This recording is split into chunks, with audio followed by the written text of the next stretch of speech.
ಎಲ್ಲರಿಗೂ ನವದಿಕ್ಸೂಚಿ ಅಕಾಡೆಮಿಗೆ ಸ್ವಾಗತ. Indian polity chapter 5 citizenship, ಪೌರತ್ವ ಅಂತನೂ ಅಥವಾ ನಾಗರಿಕತ್ವ ಅಂತಲೂ ಕರೀತಾರೆ. Okay, first is meaning and significance. India has 2 kinds of people. ಭಾರತವು 2 ರೀತಿಯ ಜನರನ್ನು ಹೊಂದಿದೆ. ಫಸ್ಟ್ ಒನ್ ಈಸ್ ಸಿಟಿಸನ್ ಅಂದರೆ ನಾಗರಿಕರು. ಸೆಕೆಂಡ್ ಒನ್ ಈಸ್ ಏಲಿಯನ್ಸ್ ಅಂದರೆ ವಿದೇಶಿಯರು. The citizens are full members of the Indian state and owe allegiance to it. They enjoy all civil and political rights. ಅಂದರೆ ನಾಗರಿಕರು ಭಾರತೀಯ ರಾಜ್ಯದ ಪೂರ್ಣ ಸದಸ್ಯರಾಗಿದ್ದರೆ ಮತ್ತು ಅದರ ನಿಷ್ಠೆಗೆ ಬದ್ಧರಾಗಿರ್ತಾರೆ. ಭಾರತೀಯ ನಾಗರಿಕರು ನಾಗರಿಕ ಮತ್ತು ರಾಜಕೀಯ ಹಕ್ಕುಗಳನ್ನು ಅನುಭವಿಸುತ್ತಾರೆ. ಎಲ್ಲ ರೀತಿಯ ನಾಗರಿಕ ಮತ್ತು ರಾಜಕೀಯ ಹಕ್ಕುಗಳನ್ನು ಅನುಭವಿಸಿರುತ್ತಾರೆ. Second one is aliens are the citizens of some other state and do not enjoy all the civil and political rights. Friends, ಇಲ್ಲಿ ಡಿಫರೆನ್ಸ್ ನೋಡಬೇಕು. ಅಂದರೆ ನಾಗರಿಕರು ಅಂದರೆ ಭಾರತೀಯ ನಾಗರಿಕರು ಎಲ್ಲ ನಾಗರಿಕ ಮತ್ತು ರಾಜಕೀಯ ಹಕ್ಕುಗಳನ್ನು ಅನುಭವಿಸುತ್ತಾರೆ. ಆದರೆ ವಿದೇಶಿಯರು ಎಲ್ಲ ನಾಗರಿಕ ಮತ್ತು ರಾಜಕೀಯ ಹಕ್ಕುಗಳನ್ನು ಅನುಭವಿಸಿದ್ದಿಲ್ಲ, ಯಾಕೆಂದರೆ ಅವರು ಬೇರೆ ದೇಶದ ಪ್ರಜೆಗಳಾಗಿರುತ್ತಾರೆ. The constitutional rights and privileges only to citizens of India. ಅಂದರೆ ಸಂವಿಧಾನದ ಹಕ್ಕುಗಳು ಮತ್ತು ಸವಲತ್ತುಗಳು ಭಾರತದ ನಾಗರಿಕರಿಗೆ ಮಾತ್ರ. ಫ್ರೆಂಡ್ಸ್, ಇಲ್ಲಿ ಕೆಲವೊಂದು ಪರೀಕ್ಷೆಯಲ್ಲಿ ಕೇಳಿದ್ದಾರೆ, which constitutional rights and privileges are only to citizens of India ಅಂತ ಗ್ರೂಪ್ ಸಿ ಎಕ್ಸಾಮಲ್ಲೂ ಕೇಳಿದರೆ, FD ಯಲ್ಲೂ ಕೇಳಿದರೆ, ST ಯಲ್ಲೂ ಕೇಳಿದ್ದಾರೆ. ಅವು ಯಾವ ಆರ್ಟಿಕಲ್ ಅಂತ ನೆನ್ಪಿಡ್ಕೋಬೇಕಾಗುತ್ತೆ. ಯಾವ ಆರ್ಟಿಕಲ್ ಅಂದರೆ article 15, article 16, article 19 and article 29 and 30 are the applicable to only to the citizens of India, not to neighbors. Okay, ಹಾಗಾದರೆ first one is article 15th. Article 15th ಏನು ಹೇಳುತ್ತೆ ಅಂದರೆ, right against discrimination on grounds of religion, race, caste, sex or place of birth. ಅಂದರೆ ವಿಧಿ 19 ಧರ್ಮ, ಜನಾಂಗ, ಜಾತಿ, ಲಿಂಗ ಅಥವಾ ಜನ್ಮಸ್ಥಳದ ಆಧಾರದ ಮೇಲೆ ತಾರತಮ್ಯ ವಿರುದ್ಧದ ಹಕ್ಕಾಗಿದೆ. Next article 16 right to equality of opportunity in the matter of public employment. ಅಂದರೆ ಅನುಚ್ಛೇದ 16 ಸಾರ್ವಜನಿಕ ಉದ್ಯೋಗದ ವಿಷಯದಲ್ಲಿ ಸಮಾನತೆಯ ಅವಕಾಶದ ಹಕ್ಕಾಗಿದೆ. ಅಂದರೆ ಸಾರ್ವಜನಿಕ ಉದ್ಯೋಗದಲ್ಲಿ ಎಲ್ಲರಿಗೂ ಈಕ್ವಲ್ ಆಗಿ ಅವಕಾಶ ಹಕ್ಕಾಗಿದೆ. Third one article 19 right to freedom of speech and expression, assembly, association, movement, residence and profession. ಅಂದರೆ ವಿಧಿ 19 ವಾಕ್ ಮತ್ತು ಅಭಿವ್ಯಕ್ತ ಸ್ವಾತಂತ್ರ್ಯ, ಸಭೆ, ಸಂಘ, ಚಳುವಳಿ, ನಿವಾಸ ಮತ್ತು ವೃತ್ತಿ ಸ್ವಾತಂತ್ರ್ಯದ ಹಕ್ಕಾಗಿದೆ. Fourth one is article 29 and 30 ಅಂದರೆ cultural rights and educational rights. ವಿಧಿ 29, 30 ಸಾಂಸ್ಕೃತಿಕ ಹಕ್ಕುಗಳು ಮತ್ತು ಶೈಕ್ಷಣಿಕ ಹಕ್ಕುಗಳಿಗೆ ಸಂಬಂಧಿಸಿದೆ. Fifth one in election to the Lok Sabha and state legislative assembly right to vote. ಅಂದರೆ ಮತದಾನದ ಹಕ್ಕಾಗಿದೆ. ಲೋಕಸಭಾ ಮತ್ತು ರಾಜ್ಯ ವಿಧಾನಸಭೆ ಚುನಾವಣೆಯಲ್ಲಿ ಮತದಾನದ ಹಕ್ಕು ಅದು ಭಾರತದ ನಾಗರಿಕರಿಗೆ ಮಾತ್ರ ಸಂಬಂಧಿಸಿದೆ, ವಿದೇಶಿ ಪ್ರಜೆಗಳಲ್ಲ ಅಂತ. ಫ್ರೆಂಡ್ಸ್, ಇಲ್ಲಿ ಆರ್ಟಿಕಲ್ 18, ಆರ್ಟಿಕಲ್ 19, ಆರ್ಟಿಕಲ್ 20, ಆರ್ಟಿಕಲ್ 30 ಇದನ್ನು ನೆಕ್ಸ್ಟ್ ಚಾಪ್ಟ್ರಲ್ಲಿ ಫಂಡಮೆಂಟಲ್ ರೈಟ್ಸ್ ಅಂತ ಡಿಸ್ಕಸ್ ಮಾಡೋಣ. Next sixth one is right to contest ಅಂದರೆ ಸ್ಪರ್ಧಿಸುವ ಹಕ್ಕು for the membership of the parliament and the state legislature. ಅಂದರೆ ಸಂಸತ್ತು ಮತ್ತು ರಾಜ್ಯ ವಿಧಾನಸಭೆಯ ಸದಸ್ಯತ್ವಕ್ಕಾಗಿ ಸ್ಪರ್ಧಿಸುವ ಹಕ್ಕಾಗಿದೆ. And the seventh one is eligibility to hold certain public office, that is president, vice president of India, judges of supreme court and high court, governor of states, attorney general of India and advocate general of States. ಅಂದರೆ ಕೆಲವು ಸಾರ್ವಜನಿಕ ಹುದ್ದೆಗಳನ್ನು ಅಲಂಕರಿಸಲು ಅರ್ಹತೆ. ಅವು ಯಾವ ಹುದ್ದೆಗಳು ಅಂದರೆ ಭಾರತದ ರಾಷ್ಟ್ರಪತಿ ಆಗಿರ್ಬೋದು, ಉಪರಾಷ್ಟ್ರಪತಿ ಆಗಿರ್ಬೋದು, ಸುಪ್ರೀಂ ಕೋರ್ಟ್ ಮತ್ತು ಹೈಕೋರ್ಟ್ ನ್ಯಾಯಾಧೀಶರು, ರಾಜ್ಯಪಾಲರು, ಭಾರತ ಅಟಾರ್ನಿ ಜನರಲ್ ಮತ್ತು ರಾಜ್ಯಗಳ advocate general. Next constitutional provisions, ಸಂವಿಧಾನಾತ್ಮಕ ನಿಬಂಧನೆಗಳು. The constitution deals with the citizenship from the article 5 to 11 under part 2. ಅಂದರೆ ಸಂವಿಧಾನದ ಭಾಗ 2ರ ಅಡಿಯಲ್ಲಿ ಅನುಚ್ಛೇದ 5ರಿಂದ 11ರವರೆಗಿನ ವಿಧಿಗಳು ಪೌರತ್ವದ ಬಗ್ಗೆ ವ್ಯವಹರಿಸುತ್ತದೆ. ಅಂದರೆ ಇದರಲ್ಲಿ ಆರ್ಟಿಕಲ್ 15, ಆರ್ಟಿಕಲ್ 16, ಆರ್ಟಿಕಲ್ 19 ಅವು constitutional rights only to citizens of India ಆಗಿದ್ದು, ಇಲ್ಲಿ the articles related to the citizenship ಯಾವ್ಯಾವು ಅಂದರೆ ಆರ್ಟಿಕಲ್ 5 to ಆರ್ಟಿಕಲ್ 11. ಇದು ನೆನಪಲ್ಲಿ ಇಡಬೇಕಾಗತ್ತೆ. It only identifies the persons who become the citizens of India at its commencement. It does not deal with the problem of acquisition or loss of citizenship. ಅಂದರೆ ಪೌರತ್ವವು ಜನವರಿ 26, 1950ರಲ್ಲಿ ಪ್ರಾರಂಭವಾದಾಗ ಭಾರತದ ನಾಗರಿಕರಾದ ವ್ಯಕ್ತಿಗಳನ್ನು ಮಾತ್ರ ಗುರುತಿಸುತ್ತದೆ. ಇದು ಪೌರತ್ವ ಸ್ವಾಧೀನ ಅಥವಾ ನಷ್ಟದ ಸಮಸ್ಯೆಯನ್ನು ನಿರ್ವಹಿಸುವುದಿಲ್ಲ. It empowers the parliament to enact a law to provide for such matters and any other matter relating to citizenship. ಅಂದರೆ ಪೌರತ್ವಕ್ಕೆ ಸಂಬಂಧಿಸಿದಂಥ ವಿಷಯಗಳು ಮತ್ತು ಯಾವುದೇ ಇತರ ವಿಷಯಗಳಿಗೆ ಅವಕಾಶವನ್ನು ನೀಡಲು ಮತ್ತು ಕಾನೂನನ್ನು ಜಾರಿಗೆ ತರಲು ಇದು ಸಂಸತ್ತಿಗೆ ಅಧಿಕಾರವನ್ನು ನೀಡುತ್ತದೆ. Accordingly, the parliament has enacted the citizenship act 1955 which has been amendment from time to time. ಅಂದರೆ ಪೌರತ್ವ ಕಾಯ್ದೆ 1955 ಸಂಸತ್ತು ಜಾರಿಗೊಳಿಸಿದೆ. ಅದರಂತೆಯೇ ಈ ಪೌರತ್ವ ಕಾಯ್ದೆಯನ್ನು ಕಾಲಕಾಲಕ್ಕೆ ತಿದ್ದುಪಡಿ ಮಾಡಲಾಗುತ್ತದೆ. The Citizenship Act 1955 provides for acquisition and loss of citizenship after the commencement of the Constitution. ಅಂದರೆ ಪೌರತ್ವ ಕಾಯ್ದೆ 1955 ಸಂವಿಧಾನ ಜಾರಿಗೆ ಬಂದ ನಂತರ ಪೌರತ್ವವನ್ನು ಸ್ವಾಧೀನಪಡಿಸಿಕೊಳ್ಳುವುದು ಮತ್ತು ಕಳೆದುಕೊಳ್ಳುವುದನ್ನು ಈ ಕಾಯ್ದೆಯು ಒದಗಿಸುತ್ತದೆ. The acquisition of citizenship is by 5 ways. First one is birth, second one is descent, third one is registration, fourth one is naturalisation, fifth one is incorporation of territory. ಅಂದರೆ ಪೌರತ್ವವನ್ನು ಪಡೆಯುವುದಾದರೆ 5 ಮಾರ್ಗಗಳಿವೆ. ಅವು ಯಾವ್ಯಾವು ಅಂತಂದರೆ, ಮೊದಲನೇದು ಜನನ ಮೂಲಕ, ಎರಡನೇದು ಸಂತತಿ ಅಥವಾ ವಂಶಾನುಪ್ರಾಪ್ತಿ ಮೂಲಕ, ಮೂರನೇದು ನೋಂದಣಿ ಮೂಲಕ, ನಾಲ್ಕನೇದು ಸಹಜೀಕೃತ, ಐದನೇದು ಭೂಪ್ರದೇಶದ ಸಂಯೋಜನೆಯಾಗಿದೆ. ಈಗ ಫಸ್ಟ್ ಒನ್ ಬೈ ಬರ್ತ್ ಮೂಲಕ, ಅಂದರೆ ಹುಟ್ಟಿನ ಅಥವಾ ಜನನ ಮೂಲಕ. On or after January 26, 1950, but before July 1, 1987, a person born in India is a citizen of India by birth irrespective of the nationality of his parents. ಅಂದರೆ ಜನವರಿ 26, 1950 ಅಥವಾ ಅದರ ನಂತರದ ಆದರೆ ಜುಲೈ 1, 1987ಕ್ಕಿಂತ ಮೊದಲು, ಅಂದರೆ ಜನವರಿ 26, 1950 ಮತ್ತು ಅದರ ನಂತರದ ದಿನವಾಗಿರ್ಬೋದು. ಬಟ್ ಇಲ್ಲೇನು ಕಂಡೀಷನ್ ಹೇಳ್ತಾರೆ ಅಂದರೆ, ಜುಲೈ 1, 1977ಕ್ಕಿಂತ ಮೊದಲು ಭಾರತದಲ್ಲಿ ಜನಿಸಿದ ವ್ಯಕ್ತಿಯು ತನ್ನ ಹೆತ್ತವರ ರಾಷ್ಟ್ರೀಯತೆಯನ್ನು ಲೆಕ್ಕಿಸದೆ ಹುಟ್ಟಿನಿಂದ ಭಾರತದ ಪ್ರಜೆಯಾಗಿದ್ದಾನೆ. Next, on or after July 1, 1987, a person born in India is consider as a citizens of India only if his parents were citizens of India at the time of his birth. ಅಂದರೆ July 1, 1987 ಅಥವಾ ನಂತರ, ಈ ಮೇಲೆ ಜನವರಿ 26, 1950 ಅಥವಾ ನಂತರ ಅಂತ ಹೇಳಿದ್ವಿ. ಇಲ್ಲಿ ಜುಲೈ 1, 1987 ಅಥವಾ ನಂತರ ಭಾರತದಲ್ಲಿ ಜನಿಸಿದ ವ್ಯಕ್ತಿಯನ್ನು ಭಾರತದ ಪ್ರಜೆ ಎಂದು ಪರಿಗಣಿಸಲಾಗುತ್ತದೆ. ಆದರೆ ಅವರು ಹುಟ್ಟಿದ ಸಮಯದಲ್ಲಿ ಅವರ ಪೋಷಕರು ಭಾರತದ ಪ್ರಜೆಯಾಗಿದ್ದರೆ ಮಾತ್ರ. ಫ್ರೆಂಡ್ಸ್, ಇಲ್ಲಿ ಒಂದು ಲಕ್ಷ್ಮೀಕಾಂತಲ್ಲಿ ಏನು ಮಾಡಿದ್ದಾನೆ, ಬೈ ಬರ್ತು ಮತ್ತು ಬೈ ರಿಜಿಸ್ಟ್ರೇಷನ್ನು, ಬೈ ಡಿಸೆಂಟ್ ಎಲ್ಲ ಹೇಳಿದ್ದಾನೆ. ಅಂದರೆ ಇಲ್ಲಿ ಕೆಲವೊಂದು ಡೇಟ್ಸ್ ಇಂಪಾರ್ಟೆಂಟ್ ಅಲ್ವಾ, ಬಟ್ ಇದು ಸಿಲೆಬಸ್ಸಲ್ಲಿದೆ, ಹಾಗಾಗಿ ಹೇಳ್ತಾ ಇದ್ದೀನಿ. Okay. Next, on or after December 3, 2004, a person born in India are considered citizens of India only if both of their parents are citizens of India or one of whose parents is a citizens of India and the other is not an illegal migrant at the time of their birth. ಅಂದರೆ December 3, 2004 ಅಥವಾ ಅದರ ನಂತರ ಭಾರತದಲ್ಲಿ ಜನಿಸಿದ ವ್ಯಕ್ತಿಯನ್ನು ಭಾರತದ ಪ್ರಜೆಗಳೆಂದು ಪರಿಗಣಿಸಲಾಗುತ್ತದೆ.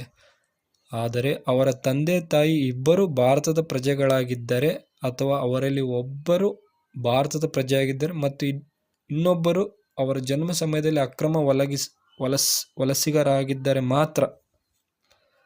Okay. Next, second one by descent, ಅಂದರೆ ವಂಶಾನುಪ್ರಾಪ್ತಿ ಮೂಲಕ. On or after January 26, 1950 but before December 10, 1992, a person born outside India is a citizens of India by descent. If is father was a citizens of India at the time of birth. ಅಂದರೆ ಜನವರಿ 26, 1950 ಅಥವಾ ಅದರ ನಂತರ, ಜನವರಿ 26, 1950 ನಂತರ, ಆದರೆ December 10, 1992ಕ್ಕಿಂತ ಮೊದಲು. ಯಾಕಂದರೆ ಇಲ್ಲಿ ಇದು ವಂಶಾನುಪ್ರಾಪ್ತಿ, ಬೈ ಡಿಸೆಂಟ್ ಅಂದರೆ ವಂಶಾನುಪ್ರಾಪ್ತಿಯಾಗಿದೆ. ಭಾರತದ ಹೊರಗೆ ಜನಿಸಿದ ವ್ಯಕ್ತಿಯು ತನ್ನ ಜನನ ಸಮಯದಲ್ಲಿ ಅವನ ತಂದೆ ಭಾರತದ ಪ್ರಜೆಯಾಗಿದ್ದರೆ ಅವನು ವಂಶಾತಿ ಪ್ರಾಪ್ತಿ ಮೂಲಕ ಭಾರತದ ಪ್ರಜೆ ಎಂದು ಹೇಳಬಹುದು. ಯಾಕಂದರೆ ಇದೆಲ್ಲ ಸಿಟಿಸನ್ಶಿಪ್ಪಿಗೆ ರಿಲೇಟೆಡ್ ಆಗಿದೆ. ಹಾಗಾಗಿ ಇಲ್ಲಿ ಕೊಟ್ಟಿರೋ ಡೇಟು ಅಷ್ಟು ಇಂಪಾರ್ಟೆಂಟ್ ಅಲ್ಲ, ಬಟ್ ತಿಳ್ಕೊಳ್ಳಿ ಯಾವ ರೀತಿ ನಮ್ಮ ಸಿಟಿಸನ್ಶಿಪ್ ತಗೋಬೋದು ಅನ್ನೋದಕ್ಕೆ.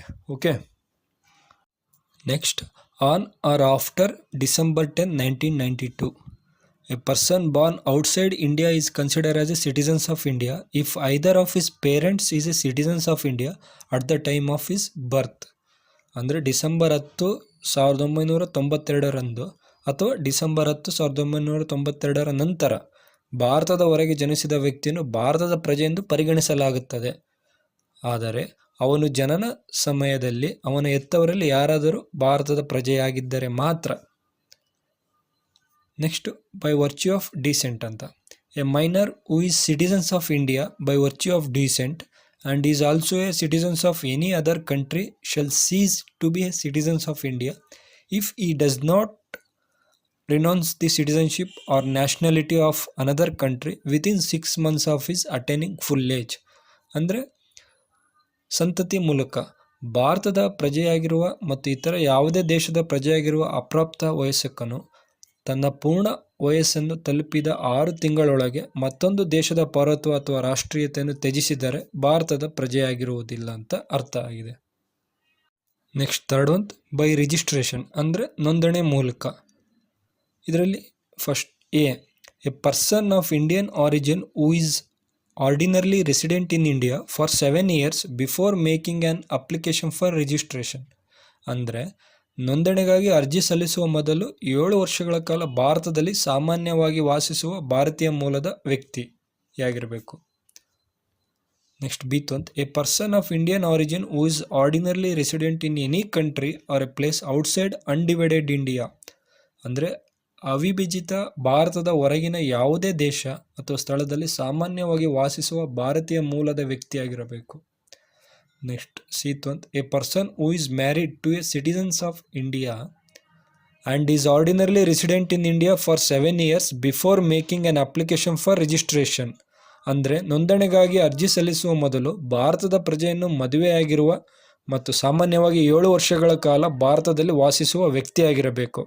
ಡಿ1, minor children of persons who are citizens of India. ಅಂದರೆ ಭಾರತದ ಪ್ರಜೆಗಳಾಗಿರುವ ವ್ಯಕ್ತಿಗಳು ಅಪ್ರಾಪ್ತ ಮಕ್ಕಳಾಗಿದ್ದರೆ. Next, E one, a person of full age and capacity who or either of his parents was earlier citizens of independent India and is ordinarily resident in India for 12 months immediately before making an application for registration.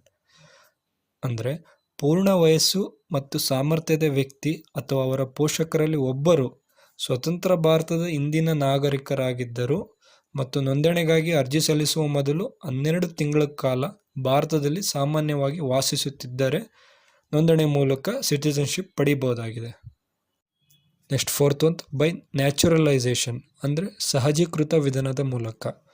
The central government may grant a certificate of naturalisation to any person not being an illegal migrant if he possesses the following qualifications.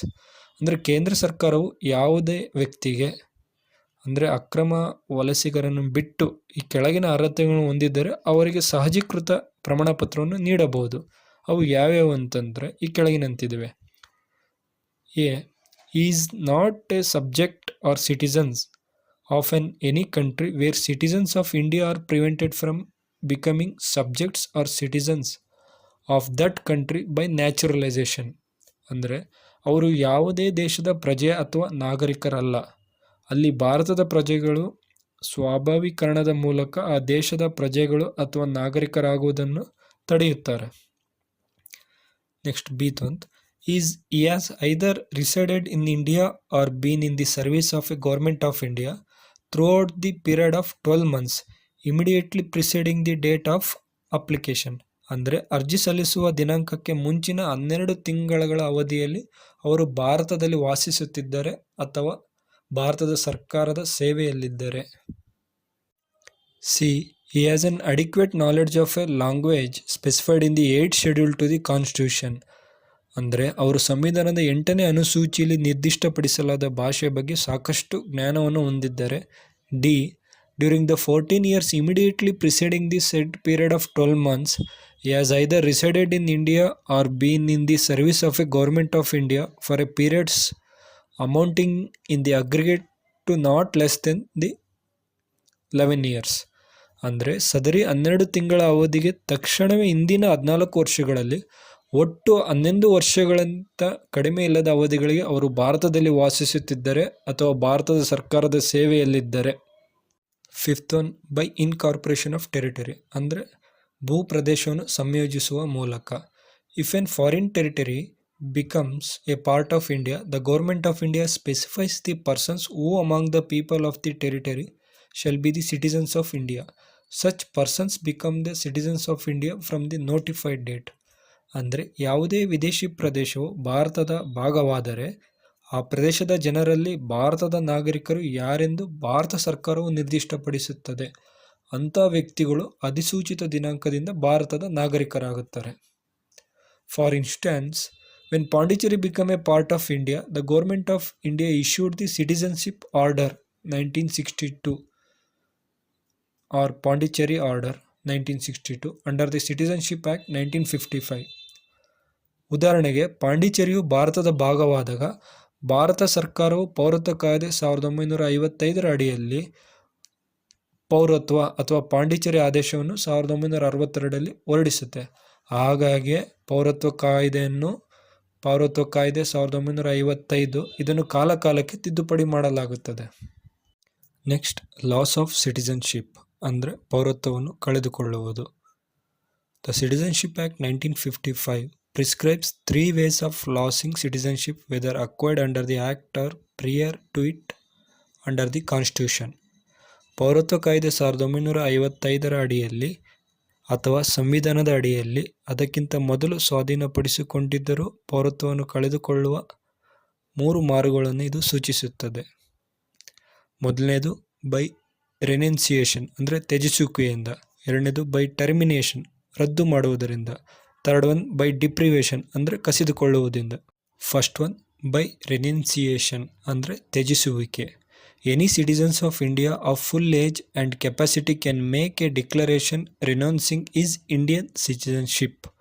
Upon the registration of that declaration that person ceases to be a citizenship of India.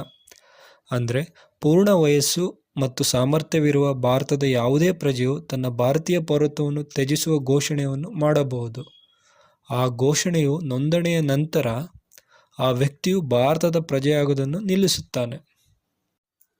However, if such a declaration is made during a war in which India is engaged, its registration shall be withheld by the central government. ಅಂದರೆ ಭಾರತವು ತೊಡಗಿಸಿಕೊಂಡಿರುವ ಯುದ್ಧದ ಸಮಯದಲ್ಲಿ ಅಂಥ ಘೋಷಣೆಯನ್ನು ಮಾಡಿದರೆ ಅದರ ನೋಂದಣಿಯನ್ನು ಕೇಂದ್ರ ಸರ್ಕಾರವು ತಡೆಹಿಡಿಯುತ್ತದೆ. Further, when a person renounces his Indian citizenship, even minor child of that person also loses Indian citizenship.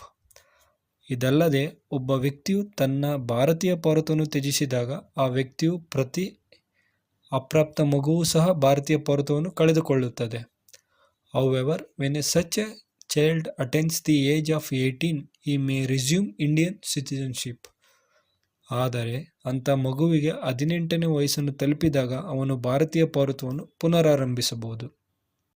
Next second one by termination ಅಂದರೆ ರದ್ದು ಮಾಡುವುದರ ಮೂಲಕ. When an Indian citizen voluntarily, consciously, knowingly and without duress, undue influence or compulsion acquires the citizenship of another country, his Indian citizenship automatically terminates. ಅಂದರೆ ಒಬ್ಬ ಭಾರತೀಯ ಪ್ರಜೆಯು ಸ್ವಯಂ ಪ್ರೇರಣೆಯಿಂದ, ಅದು ಪ್ರಜ್ಞಾಪೂರ್ವಕವಾಗಿ ತಿಳಿದೋ ಮತ್ತು ಒತ್ತಾಯವಿಲ್ಲದೆ ಅಥವಾ ಅನಗತ್ಯ ಪ್ರಭಾವ ಅಥವಾ ಬಲವಂತವಿಲ್ಲದೆ ಮತ್ತೊಂದು ದೇಶದ ಪೌರತ್ವವನ್ನು ಪಡೆದಾಗ ಅವನು ಭಾರತೀಯ ಪೌರತ್ವ ಸ್ವಯಂಚಾಲಿತವಾಗಿ ಕೊನೆಗೊಳ್ಳುತ್ತದೆ. This provision, however, does not apply during a war in which India is engaged. ಆದರೆ ಭಾರತವು ತೊಡಗಿಸಿಕೊಂಡಿರುವ ಯುದ್ಧದ ಸಂದರ್ಭದಲ್ಲಿ ಈ ನಿಬಂಧನೆಯು ಅನ್ವಯಿಸುವುದಿಲ್ಲ. ಅಂದರೆ ಯುದ್ಧದ ಸಂದರ್ಭದಲ್ಲಿ ಇದು ಅಪ್ಲೈ ಆಗೋದಿಲ್ಲ ಅಂತ ಅರ್ಥ. Next third one is by deprivation, ಅಂದರೆ ಕಸಿದುಕೊಳ್ಳುವ ಮೂಲಕ. It is compulsory termination of Indian citizenship by the central government if, ಅಂದರೆ ಇದು ಕೇಂದ್ರ ಸರ್ಕಾರದಿಂದ ಭಾರತೀಯ ಪೌರತ್ವವನ್ನು ಕಡ್ಡಾಯವಾಗಿ ಕಸಿದುಕೊಳ್ಳುವ ಕ್ರಮವಾಗಿದೆ ಒಂದು ವೇಳೆ ಈ ಕೆಳಗಿನಂತಿದ್ದರೆ. ಅದರಲ್ಲಿ A, the citizenship has obtained the citizenship by fraud, ಅಂದರೆ ನಾಗರಿಕನು ವಂಚನೆ ಮೂಲಕ ಪೌರತ್ವವನ್ನು ಪಡೆದಿದ್ದರೆ ಅವನ ಪೌರತ್ವವನ್ನು ಕಸಿದುಕೊಳ್ಳುತ್ತದೆ ಕೇಂದ್ರ ಸರ್ಕಾರ. B, if the citizen has shown disloyalty to the constitution of India, ಅಂದರೆ ಪ್ರಜೆಯು ಭಾರತದ ಸಂವಿಧಾನಕ್ಕೆ ವಿಶ್ವಾಸ ದ್ರೋಹವನ್ನು ತೋರಿಸಿದ್ದರೆ ಅವನ ಪೌರತ್ವ ಕಸಿದುಕೊಳ್ಳುತ್ತದೆ. C, the citizenship has unlawfully traded or communicated with the enemy during a war, ಅಂದರೆ ನಾಗರಿಕನು ಯುದ್ಧದ ಸಮಯದಲ್ಲಿ ಶತ್ರುಗಳೊಂದಿಗೆ ಕಾನೂನು ಬಾಹಿರವಾಗಿ ವ್ಯಾಪಾರ ಮಾಡಿದರೆ ಅಥವಾ ಸಂವಹನ ನಡೆಸಿದ್ದಾರೆ. D, the citizen has within 5 years after registration or naturalisation been imprisoned in any country for 2 years, ಅಂದರೆ ನೋಂದಣಿ ಅಥವಾ ಸ್ವಾಭಾವೀಕರಣದ ನಂತರ 5 ವರ್ಷಗಳೊಳಗೆ ನಾಗರಿಕನು ಯಾವುದೇ ದೇಶದಲ್ಲಿ 2 ವರ್ಷಗಳ ಕಾಲ ಜೈಲಿನಲ್ಲಿದ್ದರೆ. E, the citizen has been ordinarily resident out of India for 7 years continuously, ಅಂದರೆ ಪ್ರಜೆಯು ಸಾಮಾನ್ಯವಾಗಿ 7 ವರ್ಷಗಳ ಕಾಲ ನಿರಂತರವಾಗಿ ಭಾರತದಿಂದ ಹೊರಗೆ ವಾಸಿಸುತ್ತಿದ್ದರೆ ಅವನ ಪೌರತ್ವವನ್ನು ಕೇಂದ್ರ ಸರ್ಕಾರವು ಕಸಿದುಕೊಳ್ಳುತ್ತದೆ. Next, single citizenship. Indian constitution is federal and envisages a dual polity centre and states, but it provides for only a single citizenship, that is the Indian citizenship. ಅಂದರೆ ಭಾರತ ಸಂವಿಧಾನವು ಫೆಡರಲ್ ಆಗಿದೆ ಮತ್ತು ದ್ವಿರಾಜಕೀಯ ವ್ಯವಸ್ಥೆಯನ್ನು ಕೇಂದ್ರಗಳಲ್ಲಿ ಮತ್ತು ರಾಜ್ಯಗಳಲ್ಲಿ ಕಲ್ಪಿಸುತ್ತದೆ. ಆದರೆ ಇದು ಒಂದು ಪೌರತ್ವವನ್ನು ಮಾತ್ರ ಒದಗಿಸುತ್ತದೆ, ಅದು ಭಾರತೀಯ ಪೌರತ್ವವಾಗಿದೆ. The citizens in India owe allegiance only to the union, there is no separate state citizenship. ಭಾರತದಲ್ಲಿನ ನಾಗರಿಕರು ಒಕ್ಕೂಟಕ್ಕೆ ಮಾತ್ರ ನಿಷ್ಠೆಗೆ ಬದ್ಧರಾಗಿದ್ದಾರೆ, ಪ್ರತ್ಯೇಕ ರಾಜ್ಯ ಪೌರತ್ವಕ್ಕಲ್ಲ. The other federal states like USA and Switzerland adopted the system of dual citizenship. America ಮತ್ತು ಸ್ವಿಟ್ಜರ್ಲ್ಯಾಂಡ್ನಂತಹ ಇತರ ಫೆಡರಲ್ ರಾಜ್ಯಗಳು ದ್ವಿಪೌರತ್ವ ವ್ಯವಸ್ಥೆಯನ್ನು ಅಳವಡಿಸಿಕೊಂಡವು. ಭಾರತ ಮಾತ್ರ ಏಕ ಪೌರತ್ವ ಅಥವಾ ಸಿಂಗಲ್ ಸಿಟಿಸನ್ಶಿಪ್ ವ್ಯವಸ್ಥೆಯನ್ನು ಹೊಂದಿದೆ. For watching this video please like and share this video. ಇದೇ ರೀತಿ ಗುಡ್ ಕಂಟೆಂಟ್ ವಿಡಿಯೋಸಿಗೆ ನಿಮ್ಮ ಸಹಕಾರ ನಮಗೆ ಅಗತ್ಯವಾಗಿದೆ. Thank you.